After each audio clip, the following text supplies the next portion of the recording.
सभी को हमारा नमस्कार। आज बहुत दिनों के बाद हम लोग मुखातिब हो रहे हैं। इसके पहले हम लोग 2 बार वर्चुअली हम लोग ने प्रेस कॉन्फ्रेंस किया था और मैं आशा करता हूं कि आने वाले दिनों में हम लोग इसी प्रकार से मुखातिब होते रहें। आज कुल 17 मामले मंत्रिपरिषद के समक्ष रखे गए, जिस पर मंत्रिपरिषद के द्वारा विचारोपरांत स्वीकृति दी गई है। पहला है उद्योग विभाग का और राज्य औद्योगिक विकास निगम कर्मचारी महासंघ। इनके द्वारा झारखंड में माननीय उच्च न्यायालय में एक रिट दायर किया गया था और उस पीआईएल में झारखंड उच्च न्यायालय ने आदेश दिया था कि झारखंड सरकार और बिहार सरकार दोनों वहां पर 20-20 करोड़ रुपए जमा करें ताकि उनके पुराने जो वेतन आदि इत्यादि हैं उसका निराकरण किया जा सके। तो उसके लिए बिहार आकस्मिकता निधि से 20 करोड़ रुपए अग्रिम दिए जाने के प्रस्ताव पर आज मंत्रिपरिषद ने स्वीकृति दी है। कृषि विभाग के द्वारा सबौर भागलपुर में जो कृषि विश्वविद्यालय है, वहाँ जो अंगीभूत महाविद्यालय और उनके जो शोध संस्थान हैं, उनके जो सेवानिवृत्त शिक्षक हैं, वैज्ञानिक हैं, उनको 1 जनवरी 2016 के प्रभाव से पुनरीक्षित वेतनमान वेतन स्तर की जो पूर्व में औपबंधिक स्वीकृति दी गई थी, उस औपबंधिक स्वीकृति में कुछ एक पद छूट गए थे। तो उन पदों को शामिल करते हुए उसे अंतिम रूप से पुनरीक्षित करने के प्रस्ताव पर आज मंत्रिपरिषद की स्वीकृति प्राप्त है। गृह विभाग के द्वारा भी बिहार राज्य औद्योगिक सुरक्षा बटालियन में जो पद सृजित किए गए हैं, उनका पुनर्नामांकन किया गया है। सीआईएसएफ के तर्ज पर बिहार इंडस्ट्रियल सिक्योरिटी फोर्स के भी 2 बटालियन स्वीकृत हैं और उनमें पद हैं। तो उनमें जो पद थे, उन पदों को पुनर्नामांकन किया गया है। जैसे कि पुलिस अवर निरीक्षक के पद स्वीकृत थे, तो अब उसको कैटेगराइज किया गया है कि पुलिस अवर निरीक्षक का एक कंप्यूटर होंगे, एक वितंतु होंगे, एक रक्षित होंगे। तो जो जिस कैटेगरी के कर्मी हैं और उनका जो कार्य है, उस कार्य के अनुरूप उनके नामों को पुनर्नामांकित किया गया है। कोई एडिशनल पद नहीं सृजित किया गया है। पद उतने ही रह गए हैं, लेकिन उन पदों के नाम बदले गए हैं।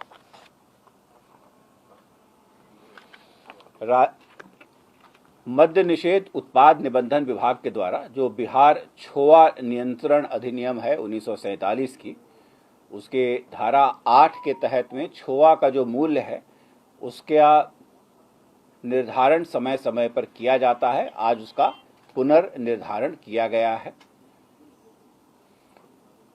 राजस्व एवं भूमि सुधार विभाग के द्वारा जो सर्वे का कार्य कराया जा रहा है, उसमें तीव्रता लाने के लिए और एक्यूरेसी लाने के लिए ई मापी कहते हैं, तो ई मापी कराने के लिए 711 ETS, this is an electronic total station, ये एक मशीन होती है जिससे आप जो मापी है उसे आप एक्यूरेसी के साथ कर सकते हैं।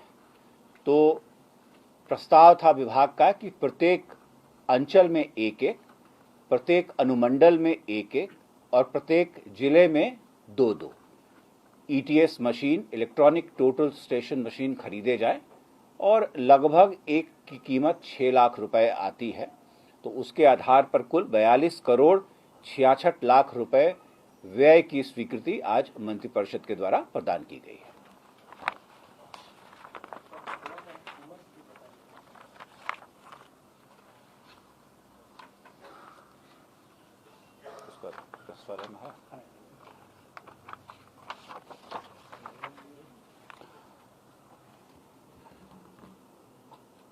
उसमें छोआ में शुगर का जो कंटेंट होता है उसके आधार पर उसकी ग्रेडिंग की जाती है। तो ग्रेड 5 जो है, जिसमें 37% से लेकर के 41% के बीच में शुगर कंटेंट होता है, उसका दाम रखा गया है 336 रुपये प्रति क्विंटल।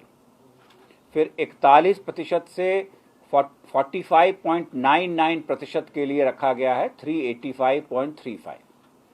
46% से 50.99% के लिए रखा गया है 439.68 रुपीज़ पर क्विंटल, और 51% से 55.99% तक के लिए है 494.02 रुपये, और जो 56% से अधिक जिसमें शुगर की मात्रा होगी उसका रेट है 550 रुपये 43 पैसे। तो ये दामों का पुनर्निर्धारण किया गया है। छठे में राज्य सरकार ने एक निर्णय लिया है कि राज्य सरकार के जो 1 से 5 के जो प्राथमिक विद्यालय हैं वहाँ पर जिला स्तरीय लेकिन सरकार के नियंत्रणाधीन प्रधान शिक्षकों का एक संवर्ग स्थापित किया जाएगा। और ये पहले आपने लिखा था कि उसकी सीधी नियुक्ति Bihar public service commission, Bihar लोक सेवा आयोग के माध्यम से होगी। तो आज उसके लिए मंत्रिपरिषद ने 40,518 पदों के सृजन की स्वीकृति दी है। सातवां है जो शिक्षा विभाग के तहत ही जो 5,334 जो हायर सेकेंडरी स्कूल्स हैं, जो हर एक पंचायत में एक खोला जाना है, तो कुल हायर सेकेंडरी स्कूल्स की संख्या 9,360 है राज्य में, जिसमें से 5,334 में प्रधान अध्यापक के पद सृजित नहीं थे। तो ये एक प्रमंडलीय संवर्ग होगा जिसकी सीधी नियुक्ति बिहार लोक सेवा आयोग के माध्यम से होगी, और इन 5,334 प्रधान अध्यापक के पद के सृजन की स्वीकृति मंत्रिपरिषद के द्वारा दी गई है। स्वास्थ्य विभाग का 8वां केस था जिसमें उनके द्वारा माननीय उच्चतम न्यायालय के आदेश के क्रम में किसी को बैक डेट से प्रोन्नति देने के लिए एक छाया पद के सृजन का प्रस्ताव था, और ये पीएमसीएच में एक छाया पद के सृजन की स्वीकृति दी गई है। कृषि विभाग के द्वारा अपने कार्यों में जो उनके कार्य हैं उसमें गति लाने के लिए जो उनके बिहार कृषि सेवा के जो कृषि अभियंत्रण कोटि के जो सहायक निदेशक हैं, वो जो पहले 5 लाख रुपए तक की तकनीकी स्वीकृति दे सकते थे उसको बढ़ा करके 10 लाख किया गया है, और जो उप निदेशक थे वो 10 और जो सहायक निदेशक को 5 से 10 लाख तक, उप निदेशक को 10 लाख से 15 लाख तक, और संयुक्त निदेशक को 15 से 20 लाख रुपए तक का जो तकनीकी स्वीकृति देने का अधिकार प्रदत्त था उसमें इजाफा किया गया है। पंचायती राज विभाग के द्वारा 15वें वित्त आयोग की अनुशंसा के आलोक में जो अनटाइड अनुदान की जो प्रथम किस्त आई है 741.80 करोड़, उसका वितरण सभी त्रिस्तरीय पंचायती राज व्यवस्था के तहत जो संस्थाएं हैं उसमें किए जाने के प्रस्ताव पर आज मंत्रिपरिषद की स्वीकृति दी गई है। सिमिलरली एक बहुत ही चर्चित कार्यक्रम है राज्य का मुख्यमंत्री ग्रामीण सोलर स्ट्रीट लाइट योजना। इस योजना के दिशा निर्देशों पर भी आज मंत्रिपरिषद ने स्वीकृति दी है। पूर्व में आर्यभट्ट ज्ञान विश्वविद्यालय में फ्रंटियर्स ऑफ नॉलेज के तहत 7 स्कूल स्थापित किए गए थे। एक था स्कूल ऑफ जर्नलिज्म और mass communication, Pataliputra school of economics, centre for river studies, centre for geographical study, astronomy, stem cell और सेंटर फॉर फिलॉसफी। तो ये जो केंद्र बनाए गए थे, इन केंद्रों को ये निर्णय था कि ये केंद्र आर्यभट्ट ज्ञान विश्वविद्यालय से एफिलिएटेड रहेंगे और आर्यभट्ट ज्ञान विश्वविद्यालय इनके लिए एग्जाम लेगा। तो ये समकक्ष हो गए थे। तो राज्य सरकार ने निर्णय लिया है कि ये सारे जो स्कूल ऑफ एक्सेलेंस हैं विभिन्न विधाओं के लिए, इनको आर्यभट्ट ज्ञान विश्वविद्यालय के अधीन कर दिया जाए, और पहले इनके लिए डायरेक्टर के जो पद सृजित किए गए थे उसको अब डायरेक्टर नहीं कह करके उसको डाउनग्रेड कर दिया गया है। अब वो डीन कहलाएंगे, क्योंकि डायरेक्टर का जो पे स्केल था वो वाइस चांसलर के समकक्ष हो गया था। तो अब इसे डीन के स्तर पे डीन कहलाएंगे, और डीन का जो आप जानते हैं डीन प्रोफेसर रैंक के पदाधिकारी होते हैं। तो अब ये जो सारे सेंटर्स हैं जो पूर्व में सृजित किए जा चुके हैं और जो और 5 सृजित किए जाने हैं, ये सभी के सभी आर्यभट्ट ज्ञान विश्वविद्यालय के अधीन होंगे, डीन के द्वारा हेड किए जाएंगे, जो डायरेक्टली वाइस चांसलर आर्यभट्ट ज्ञान विश्वविद्यालय को रिपोर्ट करेंगे। तो एडमिनिस्ट्रेटिव कंट्रोल ज्ञान विश्वविद्यालय का होगा। पंचायती राज विभाग के द्वारा जो अभी इलेक्शन होने वाले हैं और ईवीएम में जो पिंक पेपर सील इस्तेमाल किया जाता है, उसके मुद्रण के लिए सरस्वती प्रेस वेस्ट बंगाल को मनोनीत किया गया है। स्वास्थ्य विभाग के द्वारा आयुष्मान भारत के तहत प्रधानमंत्री जन आरोग्य योजना चलाई जाती है और उसमें ये प्रावधान है कि एक एस्क्रो अकाउंट होगा जिसमें राज्य सरकार अपने राज्यांश को डालेगी और उसी के अनुपात में केंद्र सरकार केंद्रांश देती है। तो आज बिहार सरकार ने अपने राज्यांश के लिए 99.68 करोड़ रुपए उस एस्क्रो अकाउंट में हस्तांतरित करने की स्वीकृति दी है। उसके पश्चात इसका जो ये 40% होगा, इसका जो 60% होगा केंद्रांश, वो भारत सरकार के द्वारा इसी अकाउंट में हस्तांतरित कर दिया जाएगा। और उसी प्रकार स्वास्थ्य विभाग के अधीन डॉक्टर अंजनी कुमारी चिकित्सा पदाधिकारी सदर अस्पताल शेखपुरा हैं। ये 14/10/2011 से अनाधिकृत रूप से अनुपस्थित थी। इनको विधिवत विभागीय कार्यवाही के अधीन करते हुए आज सेवा से बर्खास्त किया गया है।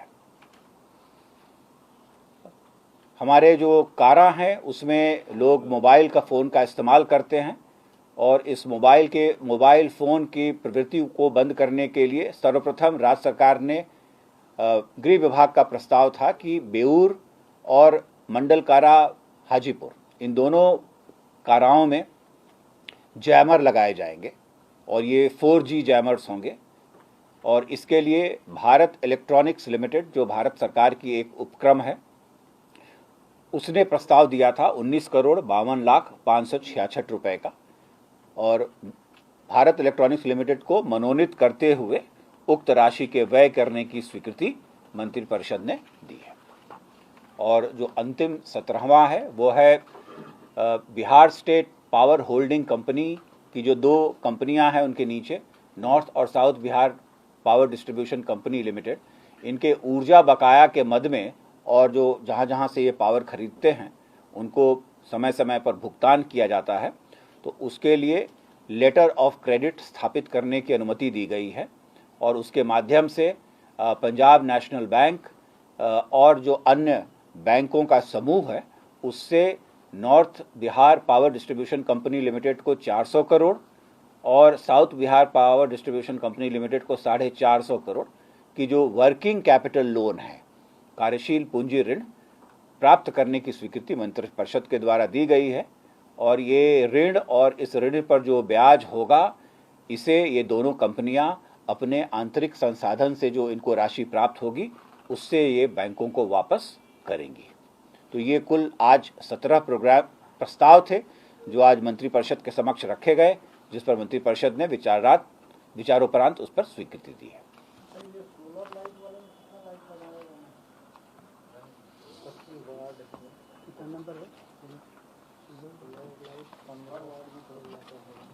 नंबर है 11।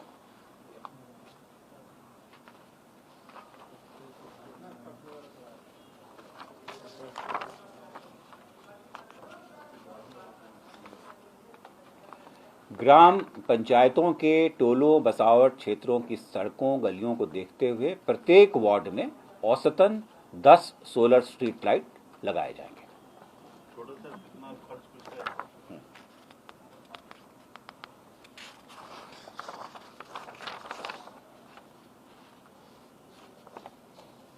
और ब्रेडा के द्वारा तकनीकी सहयोग दिया जाएगा और जो भी एजेंसी लगाएगी उस एजेंसी को 5 वर्षों तक उसके रख रखाव करने की जिम्मेवारी होगी। ये जीपीएस टैग्ड होंगी ताकि हर सोलर लाइट कहाँ पर है इसकी जानकारी सभी को हो और आपदा की स्थिति में यदि कोई क्षति होती है तो उसके लिए ग्राम पंचायत को अलग से उसकी प्रतिपूर्ति की जाएगी। इसमें 3 स्तर पर समन्वय समितियां बनाई गई हैं राज्य स्तर पर समन्वय समिति है जिसे विकास आयुक्त हेड करते हैं, जिला स्तर पर जिला पदाधिकारी और प्रखंड स्तर पर जो कार्यपालक पदाधिकारी पंचायत समिति के हैं वो उसको हेड करेंगे। और 12 वाट या 20 वाट के बल्ब एलईडी के लगाए जाएंगे और ग्राम पंचायतवार कुल लागत का 75% 15वें वित्त आयोग के अनुदान से दिया जाएगा और 25% राज्य योजना और राज्य वित्त आयोग की अनुशंसा के आलोक में जो राशि प्राप्त होगी उससे उसकी प्रतिपूर्ति की जाएगी। इस पर खर्च करें।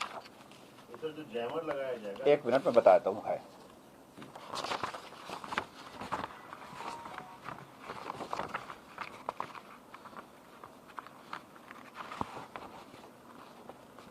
कुल 1,14,000 10 लाइट था एक वार्ड में, कुल 1,14,667 वार्ड्स हैं और 15वें वित्त आयोग से इसमें 3,512.60 करोड़ का प्रावधान है। हाँ सर, जो जैमर लगाया जाएगा ऐसा कुछ कितना इलाका ये कवर करेगा, क्योंकि आसपास का जो अब ये तो जेल के लिए है और मुझे लगता है कि वो जेल से बाहर तो नहीं होना चाहिए। कुछ है क्या उसमें?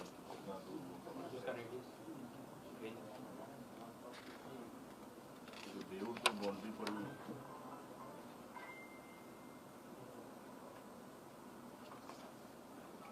नहीं, ये तो उसमें नहीं है कि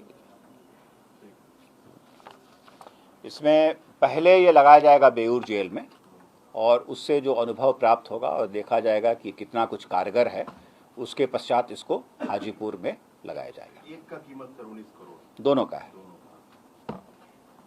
इसमें एनुअल